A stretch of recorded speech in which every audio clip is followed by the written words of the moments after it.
of Fantasy.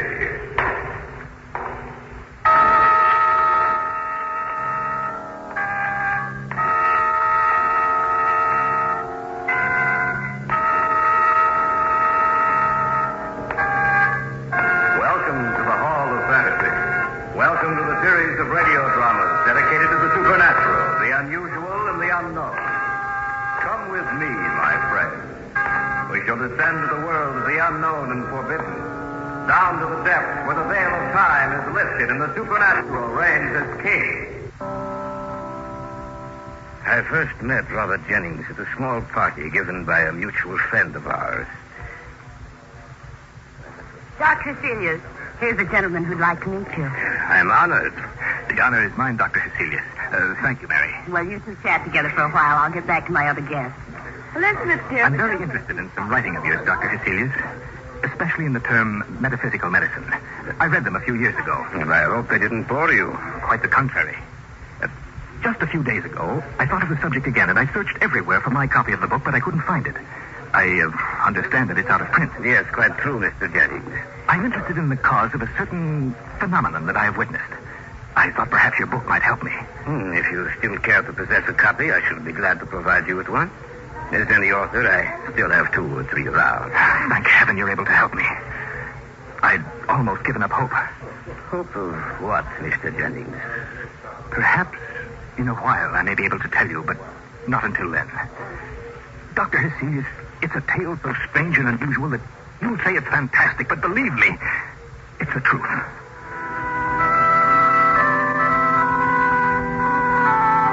Party ended about 11. Everyone left except Mr. Jennings, our hostess Mary Crandall, and myself. I don't know what it was that made me stay later than I had intended. Perhaps it was the way that Mr. Jennings acted. At any rate, I had gone into the library to see if perhaps Mary might have a copy of my book. I heard a strange sound that I couldn't place. I turned around and caught a glimpse of 2 burning red lights that stood about 2 feet off the ground. They moved with a strange hopping movement and then suddenly disappeared out in the hallway. Mary, is that you? Stay away from me. Don't run from me, Mary. Don't come any closer to me. Your throat is so lovely. Take your hands away from my throat. No, Mary. I'm going to kill you, Mr. Jennings. Take your hands away from her throat, Mr. Jennings. I don't know what came over me. You're right, Mary. Yes, Dr. Cecilius. What are you trying to do, Mr. Jennings? Why were you trying to kill her? Kill her, Doctor. I was trying to destroy you. What, Mr. Jennings? You wouldn't believe me, Doctor. No, you would never believe me.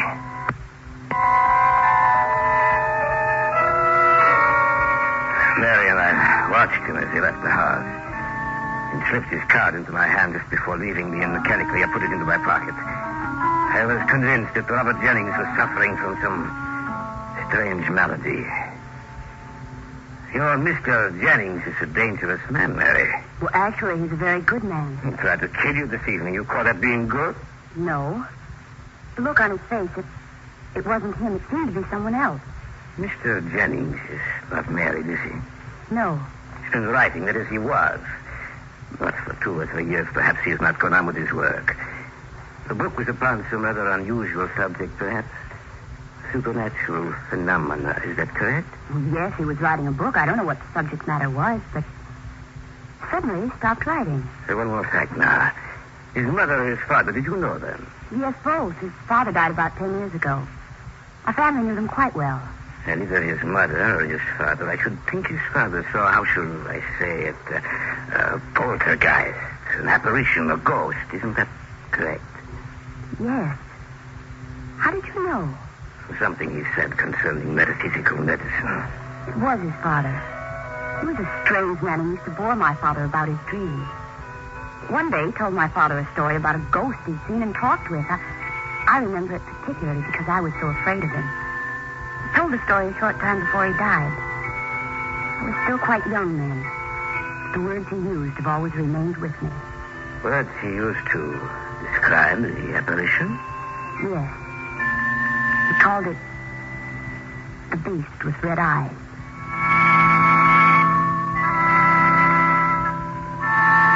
The following day, I went to call on Mr. Jennings, carrying with me the little book he had asked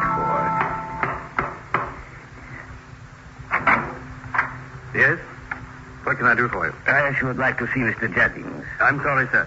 He's engaged with another gentleman just now. I see. Will you tell him that Dr. Hesselius has called? Oh, just a moment, sir. Mr. Jennings left word that if you called, you should be shown in. He wants very much to see you. If you just come with me. Thank you. If you just wait here in his study, sir, I'll let him know you're here.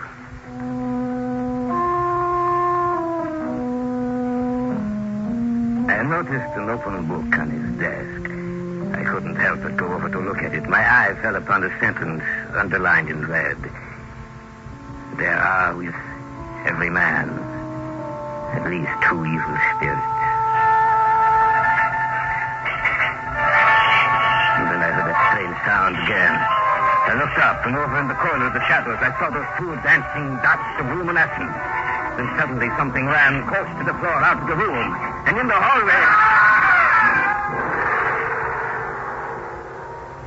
We'll return to the tale of The Beast with Red Eyes in just a moment.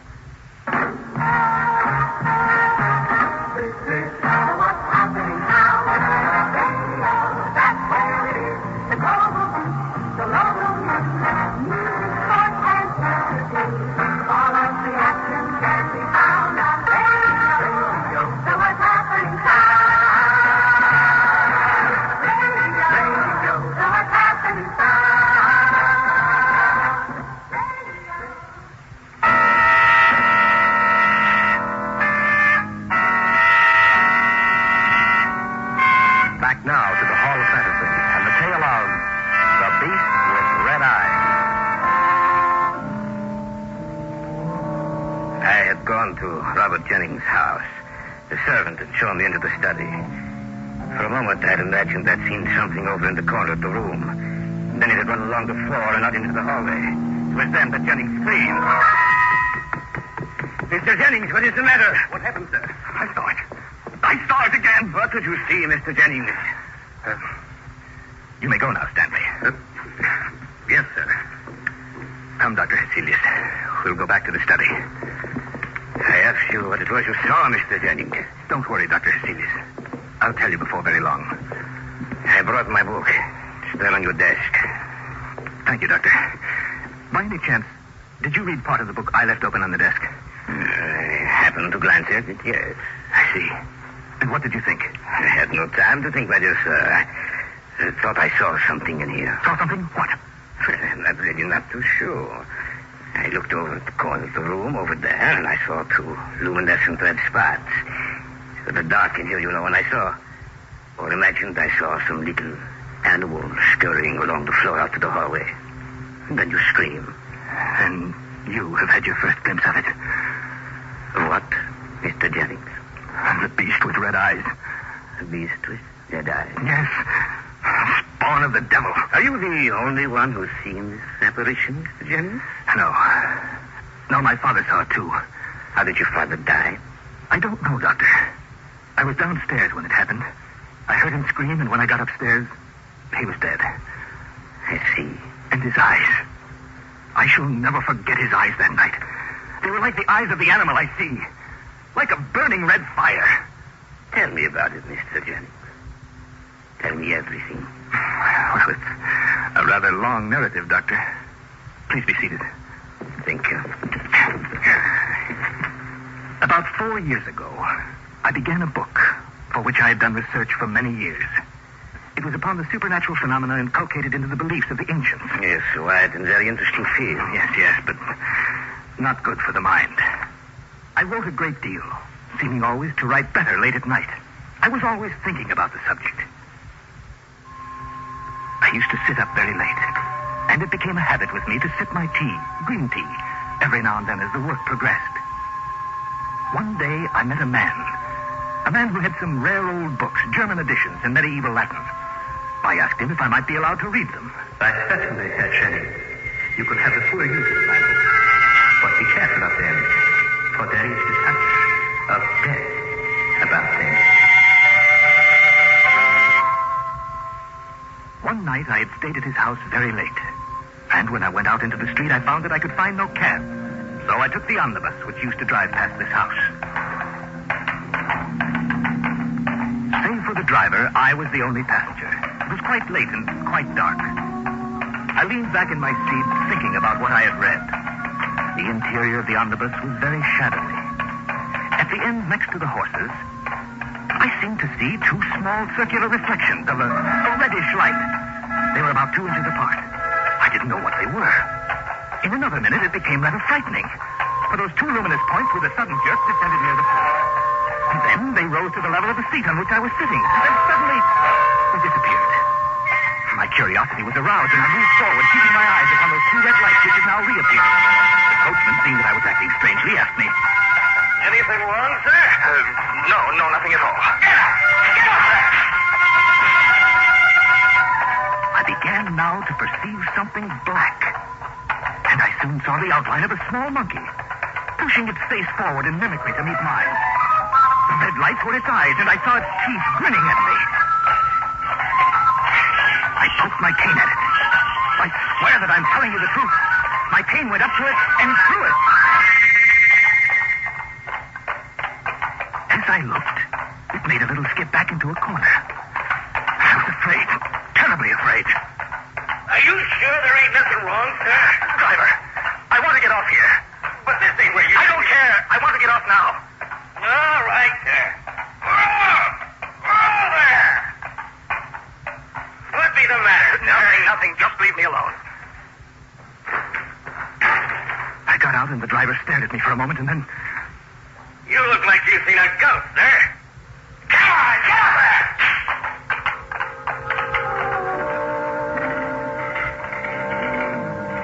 I started walking towards my house. It was only 300 or 400 feet away. There's an old brick wall that runs just beside the path I took. I noticed nothing for the first few seconds. But then, I heard a sound that was strange to the night. I looked at the top of the stone wall, but seeing nothing, I continued on my way. It was then I heard it talking to me. Turning around, I saw the creature on top of the wall. I started to walk faster. The beast scampered along on top of the wall just abreast of me. I stopped, and the monkey stopped also. It sat there on the wall, just stared at me, making no sound now. I started walking again. It sprang down and scampered along beside me. I could feel it when it touched my leg. I was terribly frightened. I began to run. I was afraid to look down as I ran. Just a short while I came to my house.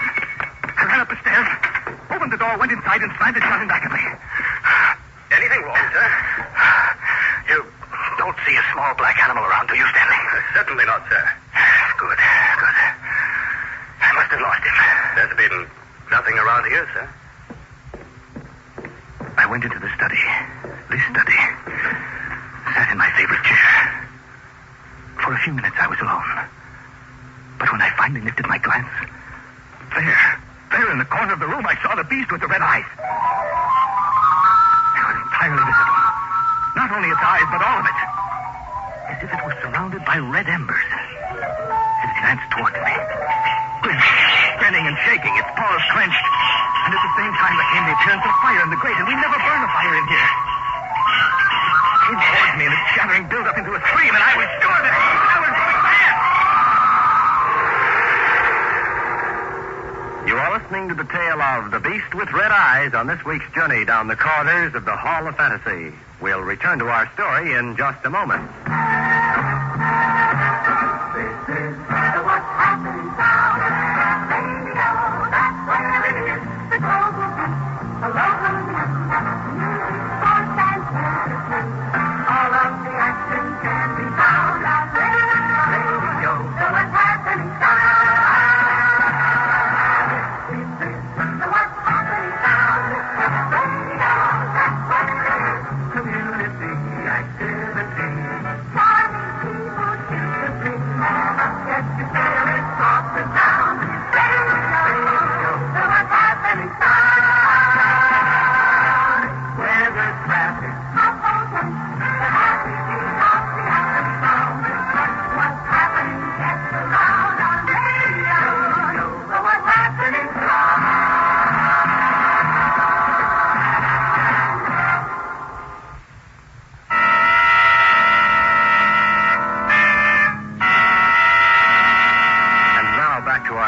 featuring Carl Greyson and Richard Thorne, entitled The Beast with Red Eyes.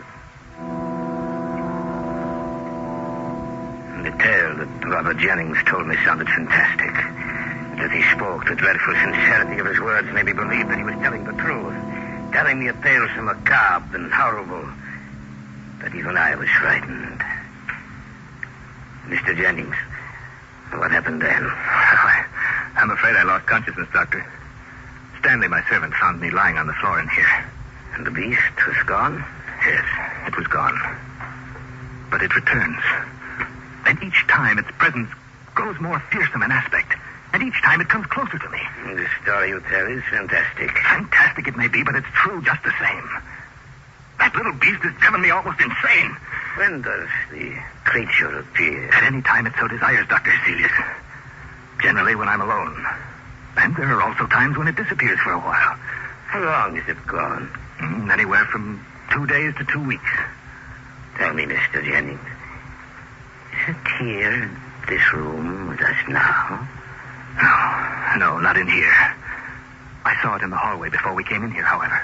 Is it returned accompanied by any strange manifestation? No, nothing. It's simply with me again. I'm lifting my eyes from a book or turning my head, I see it. Watching me. Have you told anyone else about this? No one. That is just as well. Its power of action is increasing, especially when I try to rest. It torments me while I lay in my bed at night. It drives me to do things. Last night, when I tried to hurt Mary, it was the beast who drove me to that. I heard it screaming, and its scream said, "Kill her! Kill her!" And had you not been there, I'm afraid I would. My niece, I almost killed her, too. Mm-hmm. How? Well, we'd gone out for a walk. Our path happened to lie near a coal mine. At the verge of the wood, there's a perpendicular shaft. They say 150 feet deep. My niece and I came to the edge of the shaft. You look so strangely, Uncle Robert. It is nothing. You act as if you see something down there. What is it? Nothing, my dear. Nothing at all. Do you hear anything? No. It's so deep down there. So terribly deep. So deep. Her scream brought me back to reality. I had been on the point of pushing her down there to certain death. Always urging me to crimes, to injure others or myself. You're very tired, Mr. Jennings. Perhaps you'd better rest. I have no time to rest, Dr. Hesselius. I see. I want you to help me, Doctor. Look, I'm going out of my mind trying to fight it. Will you stay with me? I have other patients, Mr. Jennings. Yes, I realize that. I know that I'm asking you to forget them for a while, but I can't go on alone. I must have some help. All right, Mr. Jennings. I can send you a servant with a message to my office tomorrow. Thank you, Doctor. I don't know what I'd have done if you'd refused me. I shall stay here with you. Perhaps I can get some rest now. Perhaps I can forget the terrible screaming of its voice. We have been talking so long, Mr. Jennings, that the middle of the night has overtaken us. It is not good when we are talking of such matters. I suggest that we all retire for the night. You're right, Doctor. Look. Where? There. Over there. Don't see anything. I swear it's there just the same. Tonight, I feel something is going to happen. Don't worry, my friend. I shall be here in this house all night. Nothing will happen. It's too late, Doctor. Serious. I should have seen you long before this. For now, too late. He ate of your servant. I put him to bed.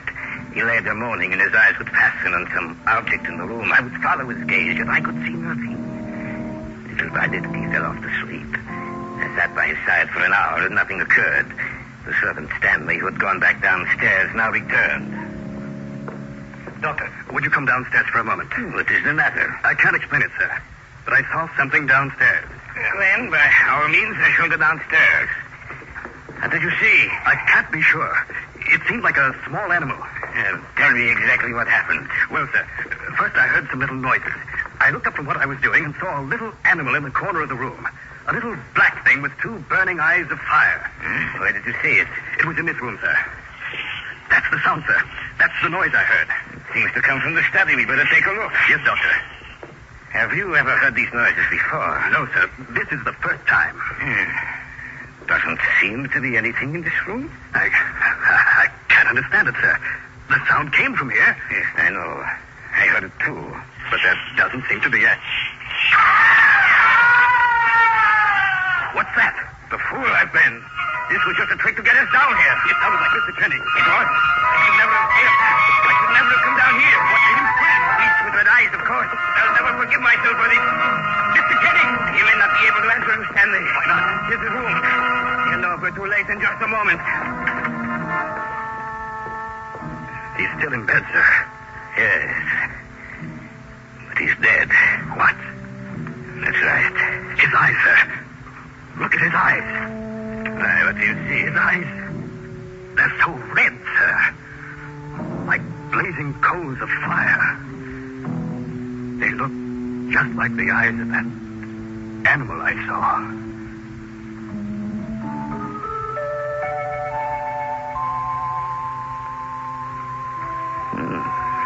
That is all I can tell you about it, sir. This is what happened. Jennings could have been insane. But I know that is not the case. This is why I told you about it. You see, since Jennings died, I too have seen the apparition become my constant companion. I am afraid that I shall be the next victim.